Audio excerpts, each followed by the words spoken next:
દોસ્તો, ચોખ્ખો ઘીનો શીરો ખાઈ અને ફાદ ફૂલી હોય અને ગલોલા જેવા ગાલ હોય તેવા મહારાજ જોડે જઈને એક ભૂખ્યો ચીથરેહાલ ખેડૂત જ્યારે આજીજી કરે છે તેમને પગે નમીને કે મહારાજ, હું રાત દિવસ ખૂબ મહેનત કરું છું અને બને તેટલી ભગવાનની ભક્તિ કરું છું, પણ આ દરિદ્રતા ટળતી નથી.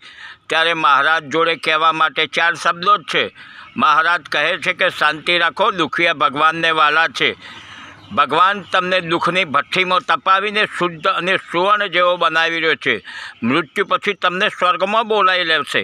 ભાઈ, મહારાજજી દુખિયા ભગવાનને વાલા છે, તો પછી તમે કેમ દુઃખી નથી થતા અને તમને કેમ દુઃખની ભઠ્ઠીમાં તપીને સોના જેવા નથી બનતા?